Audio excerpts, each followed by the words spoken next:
Students, हम यहाँ पे बात कर रहे थे इलेक्ट्रोकेमिस्ट्री की और इलेक्ट्रोकेमिस्ट्री में हम बात कर रहे थे सेल की। ठीक है बेटा, तो मैंने आपको यहाँ बताया था सेल के बारे में और सेल की चिन्ह परिपाटी आपको समझाई थी।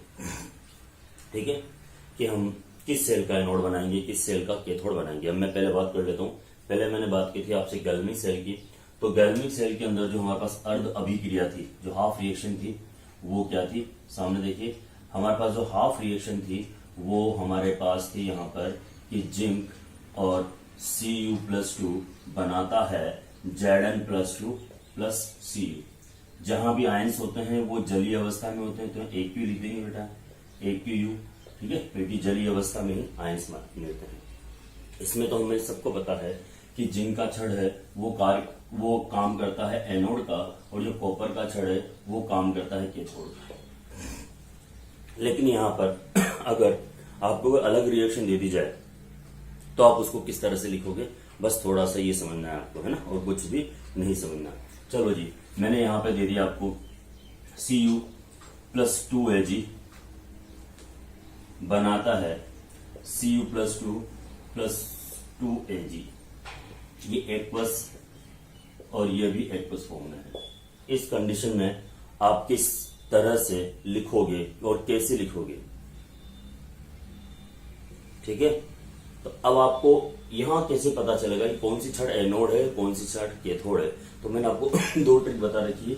नंबर दे दो 1 2 3 4, तो 1 और 3 और 2 और 4, या तो ऐसे कर लीजिए आप। पहले वाले जो 1 और 3 होगी वो हमेशा क्या होगी? एनोड होगी, और 2 और 4 होगी वो कैथोड होगी। या फिर जहां इलेक्ट्रॉन लूज हो रहे हैं, देखो कॉपर इलेक्ट्रॉन लूज कर रहा है, तो इस वाले केस में कॉपर की छड़ एनोड का कार्य करेगी और सिल्वर की छड़ कैथोड का कार्य करेगी। अब यहाँ एक सबसे बड़ा क्वेश्चन उठता है कि कौन सी छड़ एनोड का कार्य करेगी, कौन सी छड़ कैथोड का कार्य करेगी। सपोज कीजिए मैंने 2 छड़ें दे दी, एक आयरन की और एक निकल की। उस केस में क्या होगा? मैंने 2 छड़ें दे दी, एक कैल्शियम की एक मैग्नीशियम की। उस केस में क्या होगा? मैंने एक लेड की दे दी, एक कॉपर की दे दी। उस केस में क्या होगा? इन सारे ही केसों में आपको एनोड और कैथोड का पता लगाना है। तो पता कैसे लगाएंगे? ठीक है, और एक और क्वेश्चन आता है इसमें कि आप कॉपर सल्फेट के विलयन में कॉपर सल्फेट के विलयन को जिंक के पात्र में रख सकते हो या नहीं रख सकते हो। ठीक है, आप सिल्वर नाइट्रेट के विलयन को आयरन के पात्र में, लोहे के पात्र में रख सकते हो या नहीं रख सकते हो। इस तरह के बहुत सारे क्वेश्चन है। उसके बाद में इलेक्ट्रोड विभव या छड़ विभव की बात करूंगा। तो पहले आप ये समझ लीजिए, आपको एक चीज याद करनी है, वो है इलेक्ट्रोकेमिकल सीरीज। मतलब ये बेस है इस पूरे चैप्टर का, इलेक्ट्रोकेमिकल सीरीज। अगर आपको इलेक्ट्रोकेमिकल सीरीज याद है तो ये समझ लेना आपको सब कुछ याद है। ठीक है, तो मैं यहाँ इलेक्ट्रोकेमिकल सीरीज विद्युत रासायनिक श्रेणी लिखने जा रहा हूं। ठीक है ना, जिसमें मैंने उन्हीं एलिमेंट्स को लिया है, ठीक है, जो हमारे ज्यादातर यूज में आते हैं। ठीक, ले के बांसुरी को, ले के बांसुरी, ले के बांसुरी को। ठीक है, ले के बांसुरी को, बांसुरी को ना मुझे एक मिनट, होल्ड 1 मिनट। हाँ, मैं इलेक्ट्रोकेमिकल सीरीज की बात कर रहा हूं। ठीक है, वो है ले के बांसुरी को ना मुझे अल मियां MN मियां जी जिंक जी है ना, मियां जी क्रोफेसिडी को नहीं सुना, पर हम गाएं चप्पा चप्पा। एक गाना सुना होगा आपने, चप्पा चप्पा चरखा चले, है ना, पर हम गाएं चप्पा चप्पा। चप्पा से क्या मतलब बेटा? C से है कॉपर, H से है मरकरी, A से है Ag, P से है Pt और A से है Au। पर हम गाएं चप्पा चप्पा, पर हम गाएं चप्पा चप्पा, पर हम गाएं चप्पा चप्पा। ठीक है, अब देखो सिर्फ अगर ये इलेक्ट्रोकेमिकल सीरीज आपको याद है तो ही हमारा सारा काम कंप्लीट हो जाएगा। ठीक है, मैं यहां पे लिख भी देता हूं आप लोगों के लिए। ले कर बांसुरी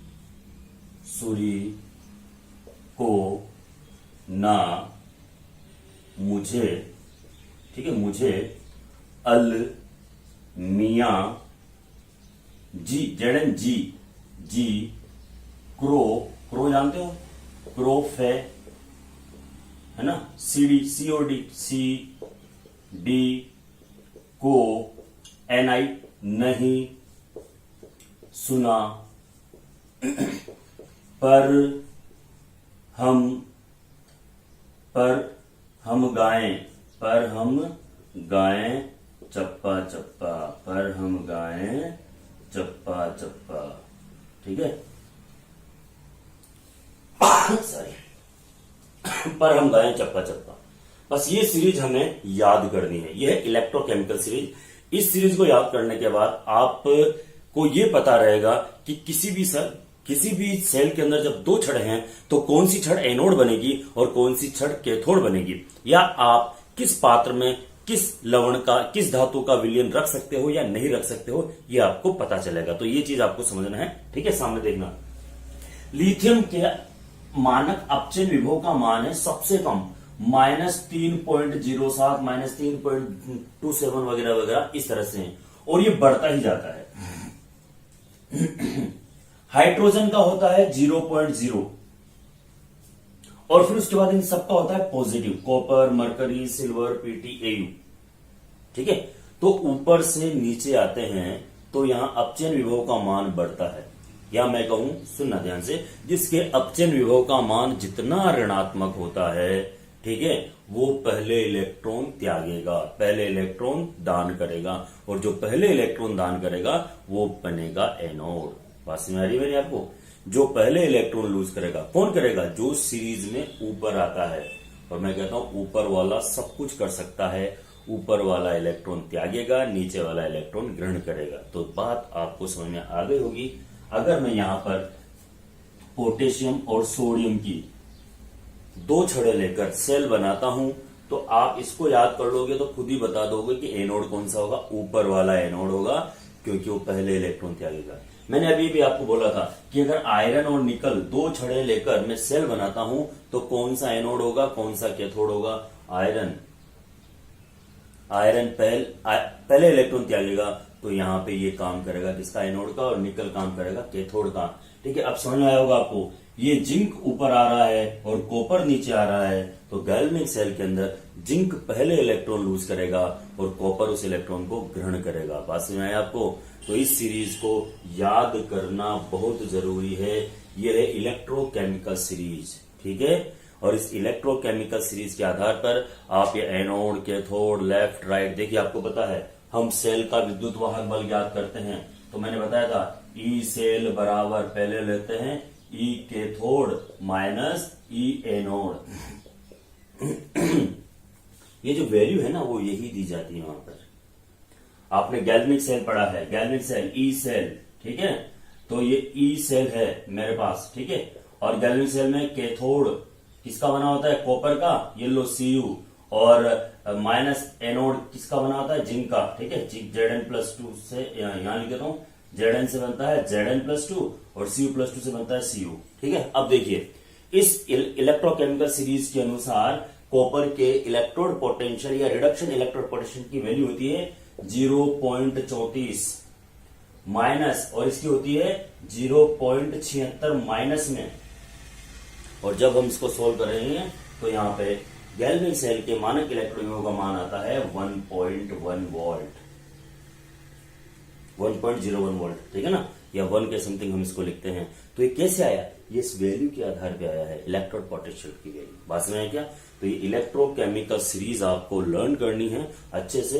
ये आपके सामने लिखी हुई है, इसको याद कर लोगे तो आपके वो सारी चीजें, सारी प्रॉब्लम दूर हो जाएगी। अब देखो दूसरा क्वेश्चन नंबर 2। ठीक है, कॉपर सल्फेट का विलयन है, और क्या आप उसको जिंक के पात्र में रख सकते हो या नहीं? ठीक है, और देखिए यहां पर सिल्वर नाइट्रेट का विलयन है, क्या उसको लोहे के पात्र में रख सकते हो या नहीं? समझना, फेरस सल्फेट का विलयन है, क्या आप उसको सिल्वर के पात्र में रख सकते हो या नहीं, ये भी आपको पता होना चाहिए। देखो बेटा, पात्र ऐसा हो कि इलेक्ट्रॉन ग्रहण करे ना कि इलेक्ट्रॉन त्यागे, मतलब पात्र जो बना होगा वो कैथोड होगा, क्योंकि कैथोड पे इलेक्ट्रॉन ग्रहण किए जाते हैं। ठीक है, पात्र कैसा होना चाहिए बेटा? जो इलेक्ट्रॉन ग्रहण करे, मतलब कि कैथोड का कार्य करे, यही इलेक्ट्रोकेमिकल सीरीज। अब देखो बेटा, यहां पे देखो, कॉपर और जिंक में से अगर हम यहां पे बात करेंगे तो जिंक का पात्र तो इलेक्ट्रॉन देगा, क्योंकि ये क्या काम करेगा बेटा? एनोड का, एनोड का काम करेगा, तो पात्र धीरे धीरे मेल्ट हो जाएगा, आप नहीं रख सकते हो। ठीक है ना, तो पहले का आंसर क्या हो गया? नो। तो देखो, सिल्वर और आयरन, सिल्वर और आयरन, सिल्वर नाइट्रेट का विलयन है और आयरन लोहे का पात्र है, तो यहां लोहा एनोड का कार्य करेगा, पहले इलेक्ट्रॉन त्यागेगा। रख सकते हैं क्या? नहीं रख सकते हैं। ठीक है, नो। इधर आ जाओ, फेरस सल्फेट का विलयन है सिल्वर के पात्र में, यहाँ ये सिल्वर जो है ये कैथोड का कार्य करेगा, मतलब पात्र के ऊपर और इलेक्ट्रॉन का डिपोजिशन होगा, जमा होंगे, मतलब रख सकते हैं। तो मेरा जो कंसेप्ट है, जो क्वेश्चन है, वो आपको समझ में आया होगा कि क्या करना है आपको, कि पात्र जो है वो कैथोड होना चाहिए और विलियन की जो मेटल है वो एनोड होना चाहिए। अब देखो, अगर मैं यहां पे ऐसा लिखता हूं, ऐसा जिंक सल्फेट के विलयन को कॉपर के पात्र में रख सकते हैं? रख सकते हैं, आराम से रख सकते हैं। क्यों? क्योंकि ये कॉपर क्या काम करेगा? कैथोड का, और जिंक क्या काम करेगा? एनोड का। उल्टा कर दो, ये रहा। रख सकते हो आप? नहीं रख सकते हो। ठीक है, तो ये दो क्वेश्चन है आपके पास कि एक तो एनोड और कैथोड क्या होगा, ठीक है, और दूसरा है आपके पास कि आप किस विलयन को किस पात्र में डाल सकते हो, रख सकते हो। ये दोनों ही चीजें हैं और दोनों का ही आंसर आपके सामने है।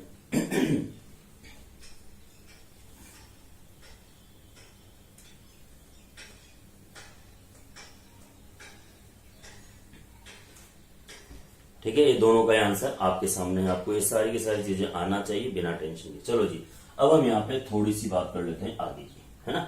हम यहाँ पे थोड़ी सी आगे की बात और कर लेते हैं। अब हम यहाँ पे बात करेंगे क्षण विभव, इलेक्ट्रोड पोटेंशियल। मेरा जो टॉपिक है वो है इलेक्ट्रोड पोटेंशियल, इलेक्ट्रोड विभव। उससे पहले आपको एक क्वेश्चन लिखना पड़ेगा, सेल विभव और विभवांतर में क्या अंतर है। ठीक है ना, बहुत छोटा सा इजी क्वेश्चन है। सेल विभव और विभवांतर में, गाड़ी स्टार्ट हो गई, चलने लग गई तो अंतर आएगा, गाड़ी खड़ी हुई तो पेट्रोल कितना है वो अलग चीज होगी। मैंने केवल हिंट दिया है, आंसर आपको ढूंढना है, फिर मैं आपसे बात करूंगा। ठीक है, ऑनलाइन क्लासेस के अंदर। चलो जी, इलेक्ट्रोड विभव क्या होता है, क्षण विभव क्या होता है। ठीक है, देखो बेटा, क्षण का क्या काम है। हम किसी भी क्षण को जब जलीय विलयन या उसके लवणीय विलयन में डुबोते हैं तो दो काम होते हैं मेरे साथ, और दो काम कौन से होते हैं वो समझ लीजिए आप। ये लो, जब भी हम किसी क्षण को उसके जलीय विलयन में डुबोते हैं तो यहां पे क्षण दो काम करेगी बेटा। ठीक है, या तो क्षण इलेक्ट्रॉन त्यागेगी, धातु से बनाएगी धातु आयन और प्लस इलेक्ट्रॉन। ठीक है, तो ये इलेक्ट्रॉन किस में होंगे बेटा? विलयन में। धातु के ऊपर क्या हो जाएगा? धन आवेश। ठीक है, और इलेक्ट्रॉन का त्यागना क्या कहलाता है? ऑक्सीकरण। पहला पॉइंट समझ में आया? या फिर ये क्या करेगी? इलेक्ट्रॉन ग्रहण करेगी, तो धातु आयन इलेक्ट्रॉन ग्रहण करेगी तो क्या बनाएगी? धातु का परमाणु बनाएगी। इस कंडीशन में इसमें विपरीत आवेश आ जाएगा, है ना। विलयन में अलग, क्षण पहले। अच्छा, इलेक्ट्रॉन का ग्रहण करना क्या कहलाता बेटा? अपचयन। अभी हम सांद्रता निश्चित कर लेंगे विलयन की, है ना, तो वहां पे 1 मोल आ जाएगा, मतलब एक मानक माना जाएगा। ठीक है, बस इसको समझ लो, इलेक्ट्रॉन विभव का पता चल जाएगा। क्षण विभव होता ही है जब किसी क्षण को उसके जलीय विलयन में, है ना, या निश्चित सांद्रता की विलयन में डुबाया जाता है तो क्षण इलेक्ट्रॉन त्यागती है या ग्रहण करती है। ठीक है, तो क्षण और विलयन के मध्य विपरीत आवेशों के कारण उत्पन्न विभव को हम क्षण विभव कहते हैं।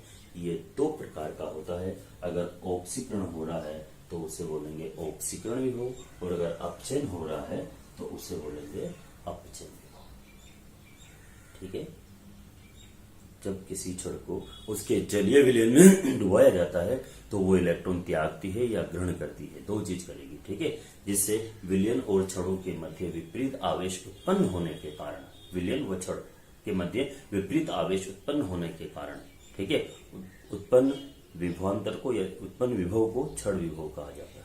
अच्छा, अगर हम सेल विभव की बात करें, यहाँ बच्चा बहुत ज्यादा कंफ्यूज हो जाता है। पूछा है छड़ विभव, लिखता है सेल विभव। ठीक है, तो किसी सेल में दो छड़ों पर उत्पन्न विभवांतर का जो अंतर होगा वो क्या होगा, सेल का विभव होगा। लेकिन हम यहाँ छड़ की बात कर रहे हैं, सेल की बात नहीं कर रहे हैं। आगे बात समझे बेटा। तो दो प्रकार का होता है, ऑक्सीकरण विभव और दूसरा हमारे पास यहाँ पे अपचयन विभव। ठीक है, दो प्रकार के विभव। अब देखो यहाँ पे मानक बात कर लेते हैं। मानक छड़ विभव, ठीक है, 298 केल्विन ताप और निश्चित सांद्रता की विलयन के मध्य, निश्चित कर दो दोनों चीजें, 298 केल्विन ताप पर वो निश्चित सांद्रता के विलयन में उपस्थित छड़ व विलयन के मध्य उत्पन्न विभवांतर मानक छड़ विभव कहलाता है। और मानक को हम ई नोट से डिनोट करते हैं। ये ई नोट एनोड हो सकता है और ये ई नोट कैथोड हो सकता है, क्योंकि यहाँ इलेक्ट्रॉन ग्रहण किए जा रहे हैं, यहाँ इलेक्ट्रॉन त्यागे जा रहे हैं। तो और फिर अगर हम यहाँ पे सेल विभव की बात करें तो आपको पता है सेल ई सेल बराबर ई कैथोड माइनस ई एनोड। और मानक सेल विभव की बात करूं तो 298 केल्विन ताप पर निश्चित सांद्रता के सेल में उपस्थित छड़ों के मध्य विभवों का अंतर। तो यहाँ पे ऐसा लिखेंगे बेटा अपन, ई नोट सेल, सेल का मानक विद्युत वाहक बराबर ई नोट कैथोड माइनस ई नोट एनोड। ठीक है, इस तरह से हम लिखेंगे इन दोनों को। ठीक है, तो ये छड़ विभव है और अब हम आगे की बात करेंगे।